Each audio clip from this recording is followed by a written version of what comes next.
วันนี้วีล็อกวิดวอล์กของเฮาจะมาเว้าจะพามาเบิ่งขั้นตอนการเฮ็ด TVC โฆษณา TVC หรือโฆษณาสั้นซึ่งเขาได้โจทย์จากลูกค้าของเขาเป็น M Food Delivery มันมีแอปพลิเคชันเฮ็ดมาใหม่เป็นบริการใหม่ของเพิ่นแต่โจทย์มันบ่ได้ง่ายคือที่คิดเนาะสั้นเพิ่นต้องการ15วิเพิ่นจะได้วิดีโอที่เฮ็ดออกมาเป็นเอามาลง Facebook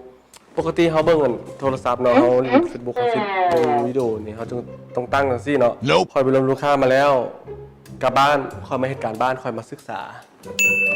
เบิ่งลูกค้าทางเพจคันเพิ่นมีเพจหรือว่ามีเว็บไซต์ศึกษาเบิ่งการตลาดหรือว่าไลฟ์สไตล์หรือว่าการนำเสนอของเพิ่นหั่นที่ผ่านมาเป็นลักษณะใดเฮาได้จบมาละเฮามาเริ่มขั้นตอนทำบิดเลยก็คือ pre production ก่อนเนาะมาเบิ่งนํกันว่าเฮาสิผ่านไปได้บ่กับโจทย์ตัวนี้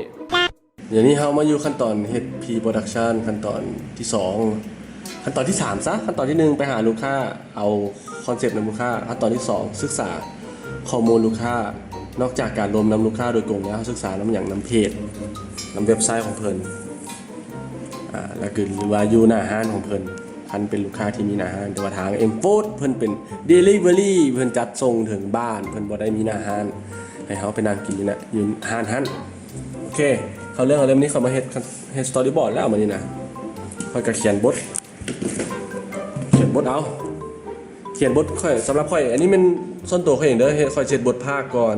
บทภาคแล้วเฮ็ดจังได๋ค่อยก็ไป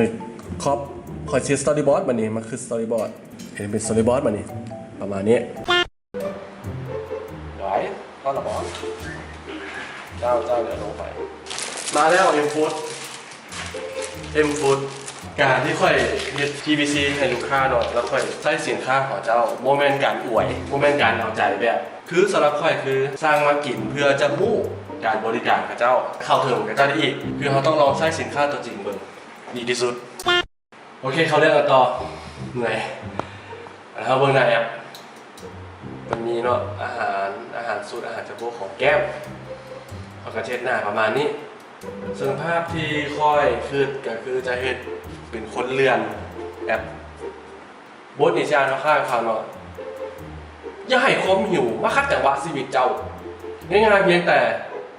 เข้าแอปสั่งอาหารกินจบตัดภาพสิแบบสั้นๆก่อนกวนๆมาซะM Food สามารถสั่งอาหารทางแอปพลิเคชันได้แล้วครับก็เข้าเนื้อหาเจ้าได้เลยมีขายของแบบนี้นะขายของสั้นที่สุดไวที่สุดแต่ว่าเข้าใจที่สุดอันนี้เห็นสตอรี่บอร์ดตัวนี้ยังไม่สมบูรณ์หรอกแต่ว่าเขาอาจจะเพิ่มอีกคำมาเดี๋ยวคอยสิลองไปเห็นเบิ่งว่าคอยสิลองไปใส่เป็นบทเป็นสตอรี่บอร์ดบางวันมันสิเป็นจักรีอันนี้ก็ไปศึกษาว่าอาหารกับเจ้านี่ตัวถึกเมนูถึกสุดเริ่มต้นเพียง 19,000 กีบราคาถึกสุด 19,000 กีบก็กินข้าวอิ่มได้แล้ว M Food สั่งอิ่มได้แล้วสิ 19,000 กีบประมาณนี้นะแล้วต่อไปค่อยจะพากย์เสียงเพื่อว่าเป็นเดโมพากย์เสียงมานี่พากย์เสียงค่อยใช่ไหมอย่างก็ได้เนาะไม่โทรศัพท์ก็ได้เพราะว่าเขาเฮ็ดเดโมซื่อๆไม่โทรศัพท์คันไผมีไม้หัวกล้องเป็นไม้ช็อตกันก็ใช้ไม้ช็อตกันก็ได้มีไวเลสก็แห้งดีแต่ส่วนตัวค่อยมีค่อยสิใช้ไม้ซูมโอเค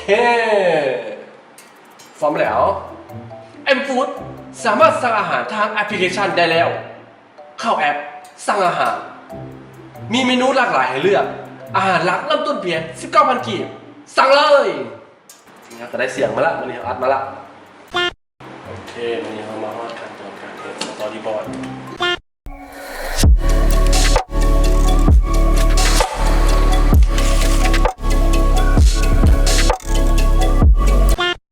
อย่าให้ความหิวมาคัดจังหวะชีวิตเจ้าสั่งเลย M Food สามารถสั่งอาหารได้ทางแอปพลิเคชันได้แล้วเข้าแอปมีเมนูหลากหลายให้เลือกสั่งอาหารหลักเริ่มต้นเพียง 19,000 กีบสั่งเลยโอเคหลังจากเฮาแล้วเนาะมื้อนี้เฮาเฮ็ดสตอรี่บอร์ดแล้วมื้อนี้ค่อยก็สิเป็นขั้นตอนการไปถ่ายทำแล้วก็ตัดต่อแล้วค่อยก็ถ่ายมาเรียบร้อยแล้วเนาะตอนที่เฮาอัดวิดีโอนี้มันคือเฮาถ่ายมาเรียบร้อยแล้วเนาะเฮาก็จะมาเฮ็ดขั้นตอนต่อไปเลยคือ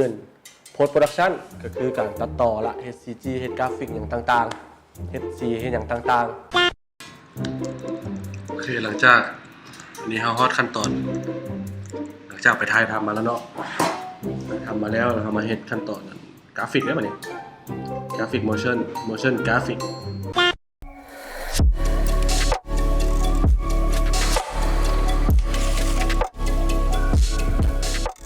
โอเคแล้วเขาก็มาเข้าขั้นตอนการเฮ็ด motion graphic ค่อยเลือกเฮ็ด motion graphic ก่อนแล้วแต่ว่าก่อนค่อยจะเอามาเฮ็ดให้มันเคลื่อนไหวได้แม่นค่อยต้องไปเฮ็ดใหม่ทั้งหมดเรื่อง artwork เรื่อง layer อย่างต่างๆที่เป็นภาพที่มันจะเคลื่อนไหวนะเป็นหน้าแอปพลิเคชันว่าซั่นซะอยู่โปรแกรม Illustrator ให้มันเป็นรูปก่อนทำให้รูปให้มันเป็นรูปก่อนสร้างหน้าแอปก่อนเนาะเป็นอย่างเขาจึงบ่ไปเรคคอร์ดเอาอยู่โทรศัพท์เลยเวลาเปิดแอปนะก็คือย้อนว่ายามมันแตกมันสิบ่เข้ากันกับวิดีโอที่เราถ่ายมาไฟล์มันใหญ่เวลาดึงใส่กันละภาพมันสิตูนกันก็เลยต้องได้เฮ็ดเองใหม่ทั้งหมดหน้าเว็บอาจจะบ่คือ 100% แต่ว่าก็คือ 99% เนาะเขาใช้เวลาเฮ็ดรวมกันอยู่ที่7ชั่วโมงในการเฮ็ดกราฟิกตัวนี้หลังจากเขาได้เห็นภาพแล้วเขาเห็นอยู่แล้วนี่เขาก็มาเข้าโปรแกรม After Effects ต่อมานี่เพื่อจะเอามาเห็นให้มันเน่งได้มานี่เห็ดรูปมาละต้องเอามาเน่งมานี่เขาก็จะมาเข้า After Effects ก็ใช้เวลาประมาณ5ชั่วโมงในการเห็ดตัวนี้แล้วก็มันก็จะโดนน้ำเรนเดอร์เนี่ยเพราะมันก็สกินสเปคคอมนั่นแหละอาจจะแป๊บเดียวใช้เวลาเอาไปใส่ในวิดีโออาจจะบ่ฮอด2 วิซะบ่จักแต่ว่าก็ต้องใช้เวลาเห็ดนี่แหละนั่นคือความยากซึ่งเขาเห็นออกสื่อแล้วหันส่วนใหญ่มันผ่านขั้นตอนที่ยุ่งยากมาพอสมควรอาจจะเบิ่งคือว่าง่ายๆแล้วมานี่เฮามาเบิ่งว่าเฮาเห็น motion graphic นี่มันออกมาเป็นจังได๋เดี๋ยวสิเปิดให้เบิ่งเป็นตัวอย่าง